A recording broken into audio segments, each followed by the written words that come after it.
Hola, espero que estén bien. En esta ocasión vamos a clasificar o a subdividir los elementos patrimoniales, los ingresos y los gastos.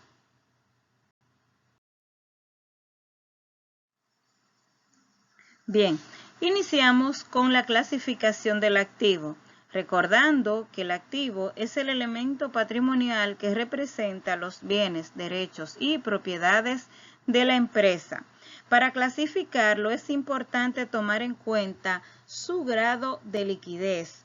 Llámese liquidez aquella capacidad que tiene un activo de convertirse en otro fácilmente. Tenemos acá, en primer lugar, el activo circulante. El activo circulante se caracteriza por su alto nivel de liquidez. Es un activo que puede convertirse fácilmente en efectivo o en otra cosa. Las cuentas que lo integran son efectivo, cuentas por cobrar e inventario de mercancías. Esas tres cuentas se espera que se conviertan en efectivo rápidamente. Seguimos con el activo fijo. El activo fijo se caracteriza por su nivel de fijeza o permanencia. Se adquieren para uso de la empresa, no para la venta. Tenemos acá que se subdivide en terrenos, edificaciones, maquinarias, equipo de transporte, mobiliario y equipo de oficina. El activo diferido. La palabra diferido tiene que ver con el tiempo, o sea, vamos a decir que son activos por cierto tiempo. El detalle es que son activos porque pertenecen a la empresa, pero se espera que se conviertan en gasto por un tiempo aproximado. Acá podemos incluir los gastos pagados por adelantado y el material gastable. En la categoría de otros activos se incluyen aquellos activos intangibles que no son de mucha cotidianidad. Tenemos aquí, por ejemplo, fianzas y depósitos. Ese depósito, un ejemplo sería cuando usted tiene un negocio, usted va y alquila una pequeña oficina y usted le paga al dueño de esa oficina un depósito. Ese dinero es suyo. El detalle es que usted no lo tiene disponible. ¿Cuándo a usted le van a devolver ese dinero? Cuando se mude. ¿Y cuándo usted se va a mudar? Bueno, eso es algo impreciso. Tenemos también acá el caso de las cuentas por cobrar a largo plazo. Como yo no cuento con esa cuenta dentro del periodo contable, o sea, dentro del año, entonces lo ponemos en esa categoría. Tenemos también los derechos por servicios. Por ejemplo, si usted va a Edenorte a sacar un contrato para tener el servicio eléctrico, usted paga ese derecho para tener el servicio. Ahora bien, ese derecho usted lo va a tener hasta que prescinda de ese contrato, cosa que no se sabe con certeza porque el tiempo es también impreciso. Entonces, en resumidas cuentas, podemos decir que en la categoría de otros activos podemos incluir aquellos activos que son de tiempo ilimitado o poco conocido.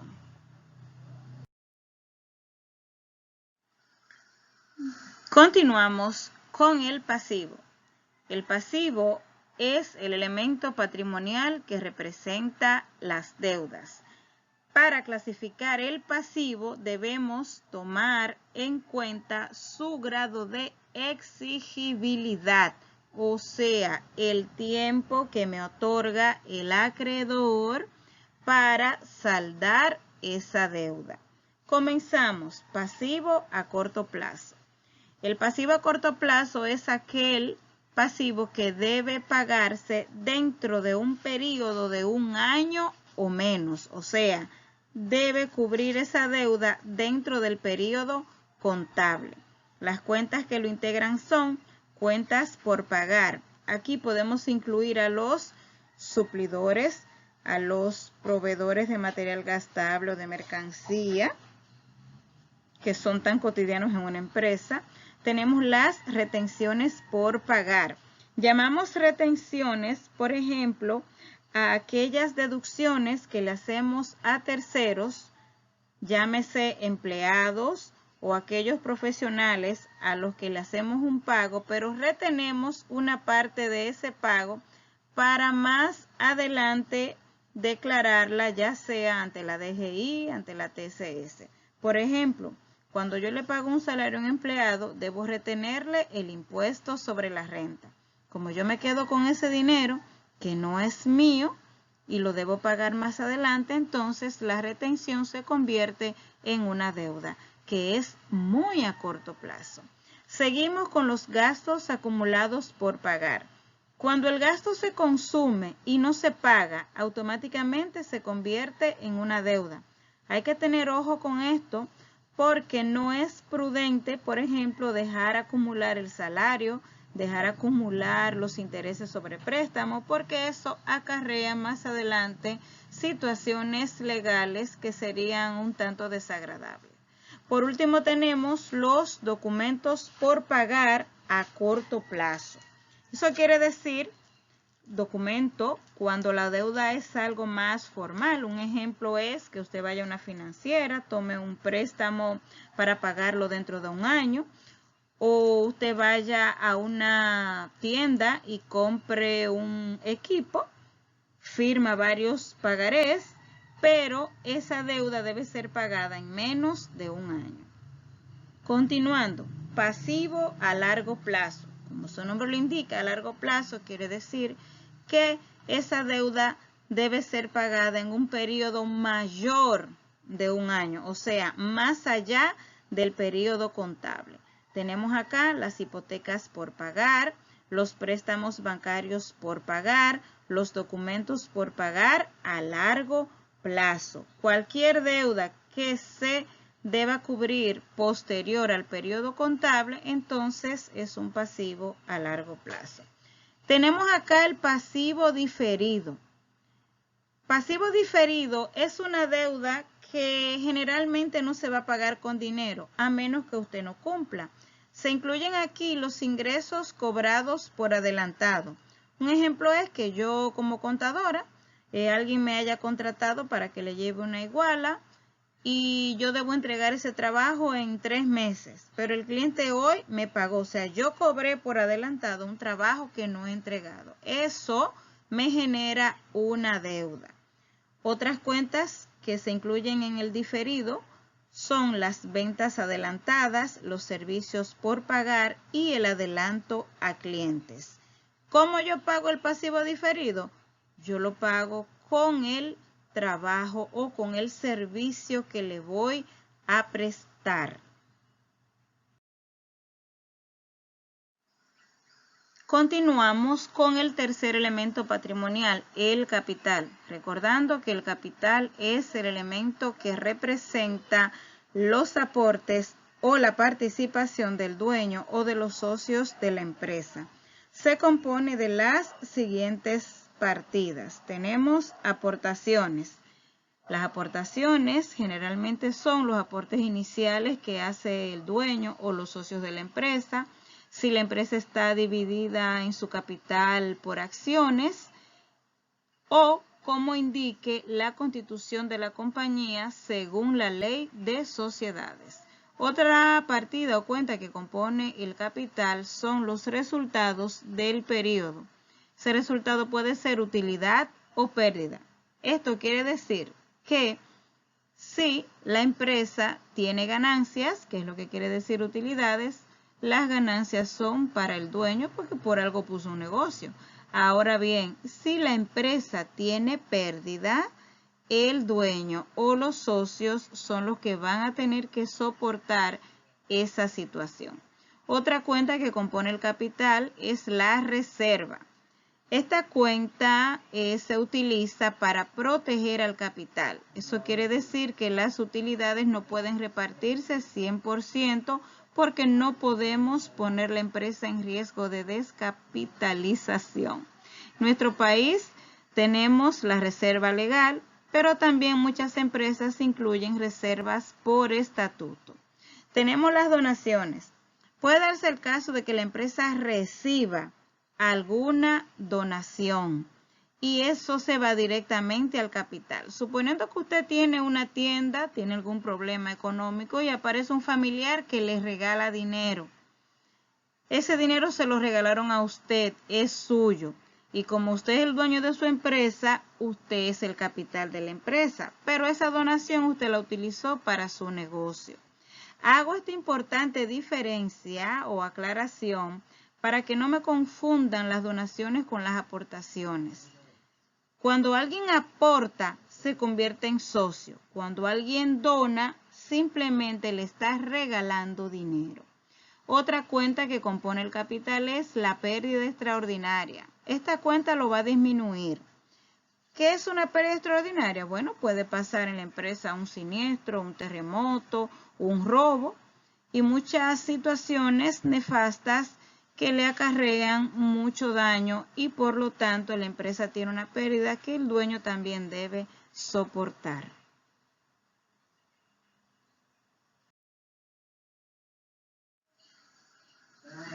En esta parte de la presentación vamos a hablar de los ingresos y gastos y sus efectos en el patrimonio empresarial.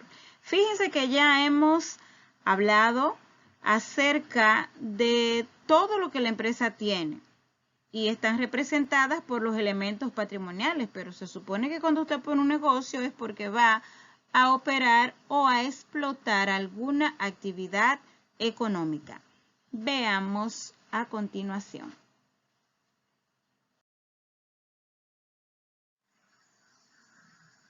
Bien, iniciamos con los ingresos.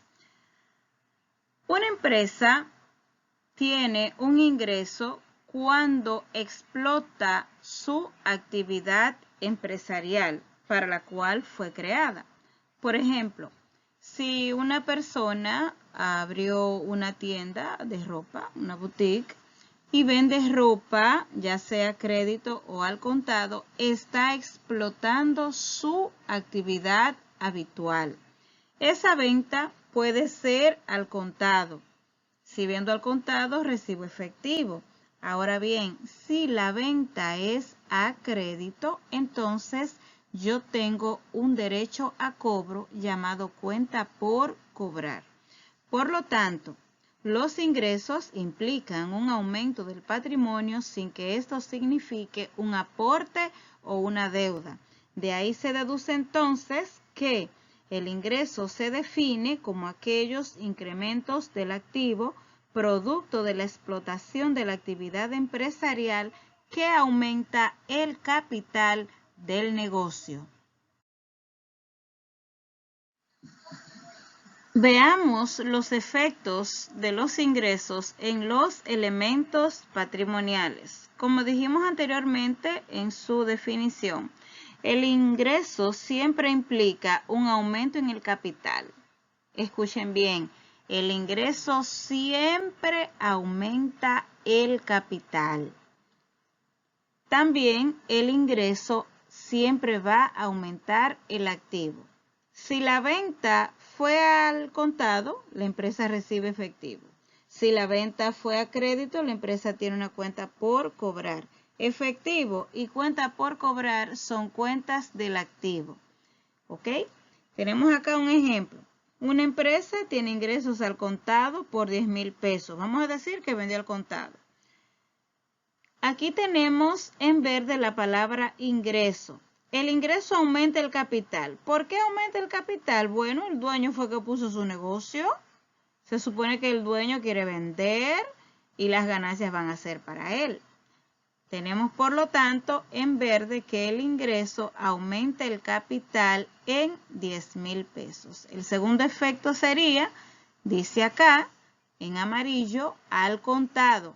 O sea, que la empresa recibió efectivo y el efectivo pertenece al activo. Tenemos los efectos.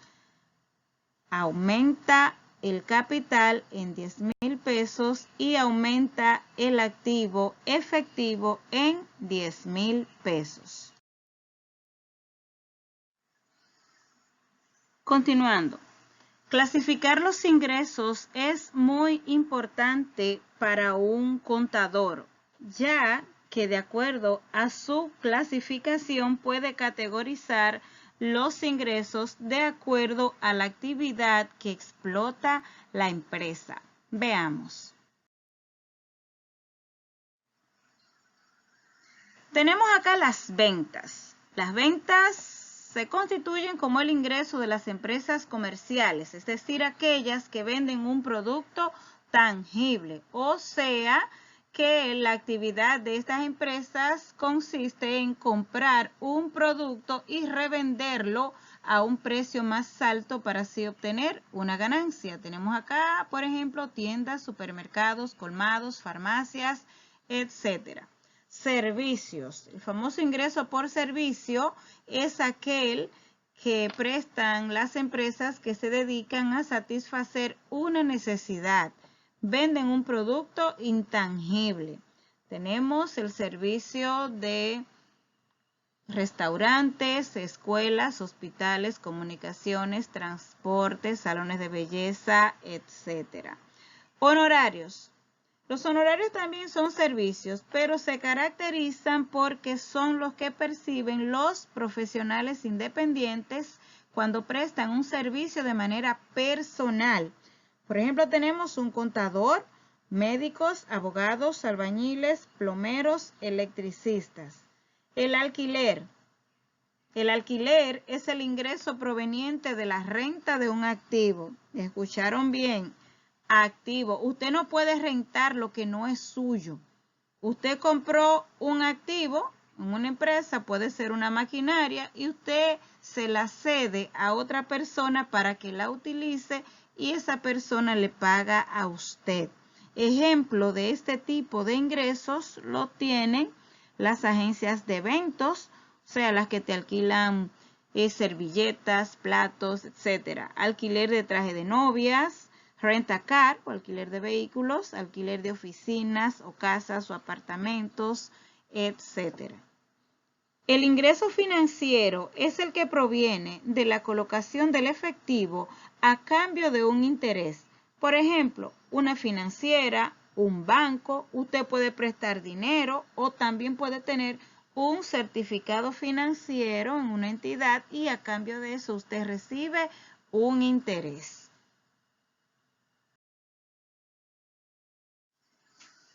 Bien, continuamos ahora con los gastos. Cualquier empresa de cualquier naturaleza, para funcionar normalmente les resulta ineludible adquirir ciertos bienes y servicios que ella misma no puede satisfacerse. Por lo tanto, recurre a terceros, tales como mano de obra, energía eléctrica, teléfono, etc. De estos, la empresa recibe un servicio y la empresa a cambio le paga. Eso se llama contraprestación. Al incurrir en un gasto, la empresa asume el compromiso de pagar, ya sea en el momento o más adelante. Por lo tanto, los gastos representan un consumo, puesto que no se espera ningún beneficio extra, solo se da una contraprestación por el servicio adquirido. De ahí se traduce entonces su efecto.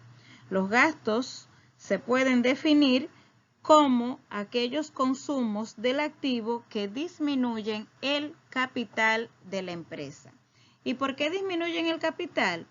Fácil. Cuando usted paga por un servicio que ya consumió, por ejemplo, cuando se paga la factura de la luz, ya a los 3 o 4 días usted recibe nuevamente otra factura. El gasto se consumió, por lo tanto ya no hay ningún otro beneficio. Por eso disminuye el capital de la empresa.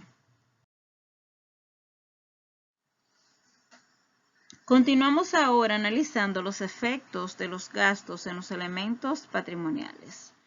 En primer lugar, importantísimo es que los gastos siempre van a disminuir el capital, siempre. Se genera un gasto, automáticamente disminuye el capital.